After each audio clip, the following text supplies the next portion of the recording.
I'm, you ready? Okay. I'm Lance Reed. I am the owner-operator at Chick-fil-A here in Oxford, Mississippi. All right, awesome. So I guess where were you when you were our age, and how did you get to Oxford, Mississippi now? Yeah, that's a good question. I guess when I finished high school, I went on a football scholarship to Mississippi College, and I was at Mississippi College on a football scholarship for a year there. And my mom got cancer my freshman year in college, and I kind of transferred back to where I kind of grew up, Louisiana, West Monroe. I don't know if y'all watch. Do y'all watch Duck Dynasty? Yes. So West Monroe is the home Okay. of Duck Dynasty. I Actually went to high school with Corey, who is No Willie's way. wife. Yeah. So there you go. But that's where we grew up, and so I transferred back. I transferred back and I played baseball at Louisiana Monroe for Smoke, and went to college there. My mom ended up passing away that next year, and that's kind of why I went home to be back there. But I graduated from Louisiana Monroe, and I got married shortly after I graduated. I think, matter of fact, we graduated in December, like early. I don't know what day it was, but I didn't even walk. It's like I don't need to go to my graduation. We got married shortly after that, like December the 20th was our wedding day, and right around graduation. And I was in the ministry at that time. Like, I felt like for me, when I was y'all's age, I was kind of probably just like what y'all are. It's like, what do I want to do? What do I want to be? It's like, I knew for me, I think my desire is that, hey, how do I have an impact on young people's lives? And for me, a coach probably had the biggest impact on my life. And so I really kind of was thinking I was going to go back and coach and teach and do different things like that. And that was kind of always my desire there. And God kind of worked there, I feel like, in my life, and opened some doors, and I went into the student ministry. And so I'll kind of fast forward and fast track here. But we moved from West Monroe to Huntsville, Alabama. So I was in Huntsville, Alabama for about 2 years as a student pastor there. And then I moved from Huntsville to Sugar Land, Texas. And we were in Sugar Land, Texas for about 7 or 8 years as a student pastor there. As a matter of fact, I had a great worship leader there in Sugar Land. His name was Aaron Ivey. He ended up moving to Nashville and signed a record deal and all that. Y'all have heard of Chris Tomlin, I'm sure. Chris Tomlin's a worship leader that was at Austin Stone. He and Louis Giglio are in Atlanta now. So Aaron left Nashville and he followed Chris Tomlin at Chris Tomlin's church in Austin, Texas. And so Aaron does a big thing called Breakaway in A&M. He's the worship guy for Breakaway there at A&M that he leads. So Aaron was my worship guy in Sugar Land. So he and I were, he kind of worked for me. We were on staff together. So I spent some time there, and I kind of grew frustrated, I felt like, with church and what we were doing. And I felt like, from the standpoint of, it was really difficult to have an impact on kids' lives whenever we would see them Sunday and sometimes Wednesday. I mean, it was really hard to walk in high schooler kids' lives because of the busyness of their lives and all of that. And so I'd kind of become a little bit frustrated with the church and just kind of being on staff in general and all of that. And we were kind of transferring out of that, and I was going to go back into coaching and teaching, which I kind of told y'all originally that's where, I kind of wanted to do. I started a small business in Sugar Land that I kind of got going. We started a small business because I wanted my wife, because whenever we got married, she kind of stopped going to school and stuff because she wanted to be a stay-at-home mom anyway. It wasn't like, so she's been able to stay at home with all 3 of our kids. And so for her, we created a business there, a small business that if anything ever happened to me, I felt like she could take it and run it and all that type of stuff. And so I was transitioning out of the ministry, went back into coaching and teaching, and we had this business here on the side kind of going, and she was the one that was real instrumental on Chick-fil-A. Like, I really feel like, you do this Chick-fil-A, and I'm like, I have no desire whatsoever to be in Chick-fil-A. Like, I didn't want to be in the restaurant business. It's just like, I did not want to do that at all. I'm like, I had no desire. And I had a volunteer that was in my ministry in Sugar Land that came out of corporate America and got into Chick-fil-A, and he actually has 2 freestanding restaurants in Houston. And so Court Graves was his name, and Court was real instrumental in helping me get a foot into Chick-fil-A. But I can remember my wife and I, we were out eating on our anniversary, and we were at a place in Houston called Fogo de Chao. I don't know if y'all have ever eaten at Fogo de Chao, but Fogo de Chao is great. I mean, it's really good. So we're eating, and my wife goes, I really think that you know, she's like, I've really been praying about this. I really think that this is what we need to sit, she needs to sit there and do. And for the first time, because I've been saying for all along, I'm like, no, I'm not interested. So I'm like, okay, look, here's what I'll do. If you go online, and I said, if you fill out the interest thing, if we get something back, then I'll consider putting my name in the hat. So Amanda, the next day, she goes home and she goes and fills something out online about, it's just a little interest survey that Chick-fil-A has that anybody can go and fill out. And then we got something back within a week, and I'm like, oh my gosh, I better get serious about this now since I've kind of done that. And so that kind of started the process for us. So from the time that we met, or from the time that we talked on December the 20th on our anniversary night, we got offered a store in August of that following year. So for us, it was about a 8-month to 9-month type process, which is really, really fast in Chick-fil-A. There's a lot of people in Chick-fil-A that have been in the pipeline for almost 2 years that are just waiting on trying to get a store. So the fact that we moved and got a store within 9 months was really, really good and really neat. So we did that, and we got into Chick-fil-A, and as I said, Court Graves, some other people were very instrumental in helping us.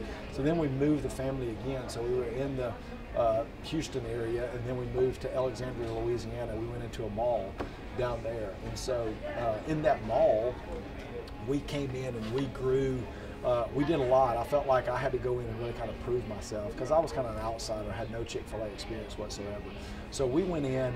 Our first year, we hit Symbol, and that's where I have a card that says Chick-fil-A like award winner. Mm-hmm. So what Chick-fil-A does is they have a program that if you increase sales and gross sales like 17% in a single year, then they give you a car. And so if you hit 17% again the second year, then you get the car, they pay the note off. If not, you can buy the car back from Chick-fil-A for like $12,500 or whatever, kind of half the cost of the car. So our first year in Chick-fil-A, we grew sales like 17% and kind of won a car, which was a great deal. And then we won some other awards, kind of Rookie of the Year and all this type stuff in Chick-fil-A because of what we were able to do in a short time. And that really kind of opened some doors up for me within Chick-fil-A, that it was kind of like, hey, what do I want to do? Because in a mall, I didn't want to be in a mall long term. Just the sales volume and what they do in the malls are just not no comparison to what they do in freestanders. And so for us, it was kind of like, hey, where do we want to go? What do we want to do? And what do we want to be? And I had opportunities to go back out to Houston. I'm going, Houston's a great market, a lot of stuff happening out there in Houston. But we were just, our family, I mean, I've got 3 kids now. We were just kind of tired of the grind in the big city. You lived in Dallas. I'm going, yeah. And so we grew up in West Monroe, which was a small town. And you know, we just like the kind of the pace of life. And so for me, going back to what I said earlier about coaching and teaching, all that type of stuff, you know, I grew up real involved in athletics, where I went from football to baseball to basketball. I went just from one season to the next, you know, and played college baseball. My brother played college football down at LSU and won a national championship down at LSU with Nick Saban. And so he was a 4-year starter down there. So athletics has really kind of been in our blood.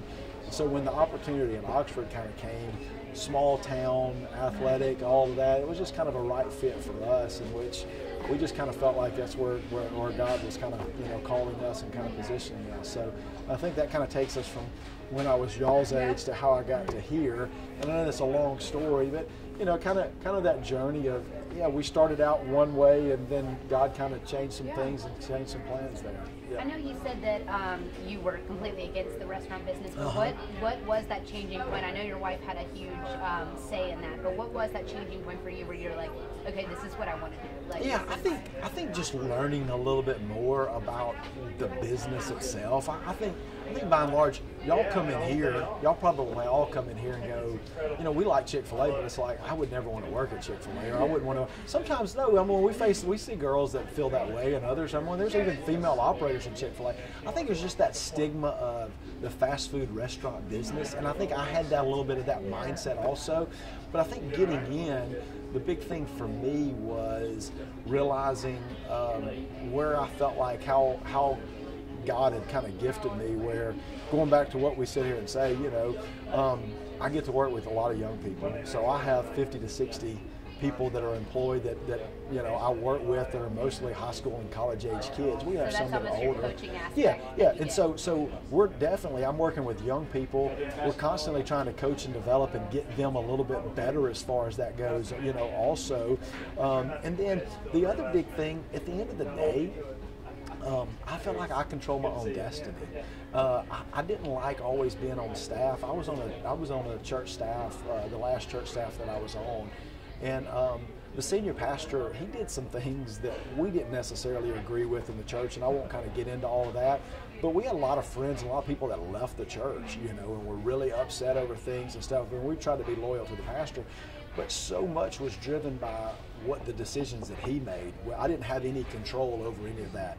The thing that I love about Chick-fil-A is that, hey, at the end of the day, I can lay my head down and know that my success or failure really lies with me and what I sit there and do. And so I feel like a lot of times I control my own destiny. So that's another thing that really kind of drew me, that I didn't feel like I had to be dependent upon anybody else, that it was really based off the decisions that I made, how I treated people, how I ran the business, and all those types of things. Make sense? Yeah, absolutely. You have your phone with you, Linda?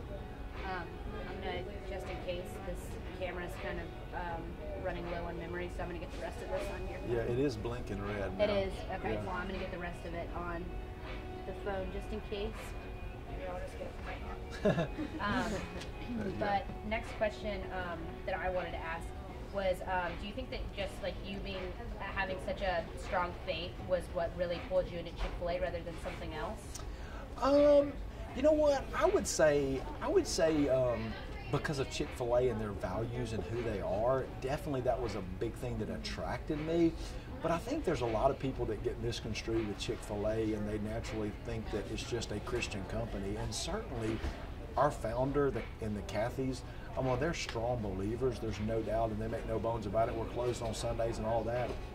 But by no stretch is it just, we have operators in Chick-fil-A that aren't believers, that aren't Christians. I have people that work for me that aren't Christians, that aren't believers. So we're not, unlike, I feel like how the media kind of portrays us and labels us, that's not us at all. I'm going, in the sense that, we really talk about with our people, and I think Chick-fil-A, the culture is that, hey, we want to treat everybody with honor, dignity, and respect, regardless of race, color, what creed, whatever.